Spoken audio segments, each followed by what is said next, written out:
राति 10टा पर गोटे स्त्री लोकर परिस्थिति कौन हुए आपन जानवे कि धनुपाली थाना सिंदूरपंग थाना गोटे रूराल थाना बोली कहीपर आम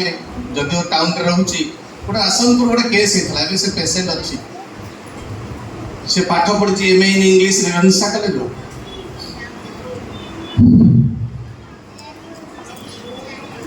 कहवाई दुख प्रकाश करुच्ची आमर फोर्सी कॉलोनी रे ताको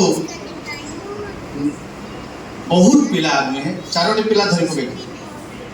धनुपाली थाना फोन कला गभीर हो टे स्लो कर बहुत कथा अच्छी कही हेनी आपण मैंने दुख प्रकाश करेंगे कहीं आप आखिरी देखले ही जानीपारे गोटे स्त्री लोक गोटे पुरुष लोकर परिस्थिति पागल है कौन हुए मुझे अनुरोध करी जेहेतु स्टेज को डका जाइए मोर गोटे प्रचार नुहे मुझे अनुरोध करी जदि भी केते बेले राति 12टा नुहे दिन 2टा नुहे फोन नंबर रे आप कांटेक्ट करूँ जदि टेम्पो बस आम पाखे पहुँचुं आप भड़ा देदेव किंतु गोटे मनीष को आप रास्तार पड़ी मनीषटा को तोली आनते आपण मन वेलकम दिने आसतु देखिए से परिस्थिति अच्छा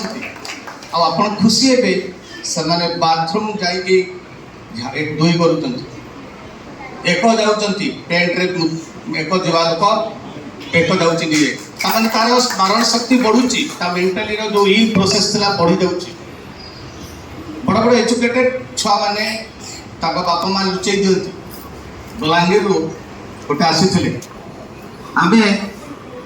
बापा बहुत कष्ट बापा को से थाना ढुके देते से झील एत मेंटाली गरम थी जहाँ भी एवं बहुत बढ़िया रही बापा जो एजुकेटेड बहुत पैसा पत्र अच्छी 4 मास रहा से झीलटी एत सुंदर भाव में घर को फेरिक जाइए आप देखिले अनुभव करेंगे जेहेतु आम करुचु आप प्रकाश करुचु तो कौन स्त्री लोक कौन पुरुष लोक कौन मानव मानवीयता अनुसार मनीष अनुसार पागलामी हो भावुं भावी दिंतु सी आपण बहुत भल था परिस्थिति खराब हो जाए तेणु ये स्टेज रे एठारे उपस्थित